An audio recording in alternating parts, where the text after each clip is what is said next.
नमस्कार साथियों, स्वागत है आपके चैनल कहानी एंड मोटिवेशन में। साथियों, मैं एक बहुत ही रोचक कथा आप लोग को सुनाने जा रहा हूँ। एक समय की बात है, वृंदावन में एक विरक्त संत रहते थे जिनका नाम था पूज्य श्री सेवादास जी महाराज। श्री सेवादास जी महाराज ने अपने जीवन में किसी भी वस्तु का संग्रह नहीं किया। एक लंगोटी, एक कमंडल, माला और श्री शालिग्राम जी की इतना ही साथ रखते थे। एक छोटी सी कुटिया बना रखी थी जिसमें एक बड़ा ही सुंदर सिंदूक रखा हुआ था। संत जी बहुत कम कुटिया के भीतर बैठकर भजन करते थे। अपना अधिकतम समय वृक्ष के नीचे भजन में व्यतीत करते थे। यदि कोई संत आ जाए तो कुटिया के भीतर उनका आसन लगा देते थे।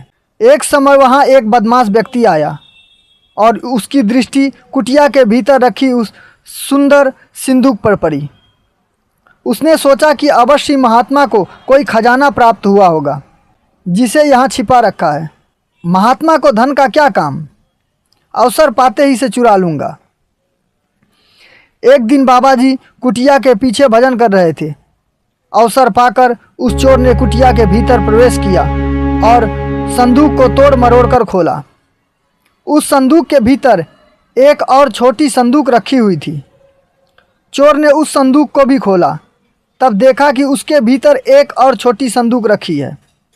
ऐसा करते करते उसे कई संदूक प्राप्त हुए और अंत में एक छोटी संदूक उसे प्राप्त हुई। उसने वह संदूक खोली और देखकर बड़ा दुखी हो गया, क्योंकि उसमें मिट्टी केवल रखी हुई थी। अत्यंत दुख में भरकर वह कुटिया के बाहर निकल ही रहा था कि उस समय श्री सेवादास जी वहाँ पर आ गए। श्री सेवादास जी ने चोर से कहा, तुम इतने दुखी क्यों हो?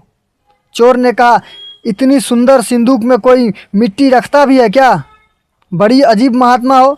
श्री सेवादास जी ने बोले, श्रेष्ठ मूल्यवान वस्तु को संदूक में ही रखना उचित होता है।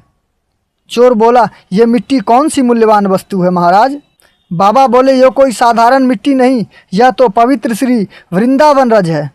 यहाँ की रज के प्रताप से अनेक संतों ने भगवान श्री कृष्ण को प्राप्त किया है। यह रज प्राप्त कर लेने के लिए देवता भी ललचाते हैं। यहाँ की रज को श्री कृष्ण के चरण कमलों का स्पर्श प्राप्त है। भगवान श्री कृष्ण भी इस रज को अपनी मुख में रखते हैं। चोर को बाबा की बात बहुत अच्छी नहीं लगी। वह कुटिया से बाहर जाने लगा। बाबा ने कहा, सुनो, इतना कष्ट करके खाली हाथ जा रहे हो, मेहनत का फल तो तुम्हें मिलना चाहिए। चोर ने कहा, क्यों हंसी मजाक करते हैं आप? आपके पास देने के लिए है क्या?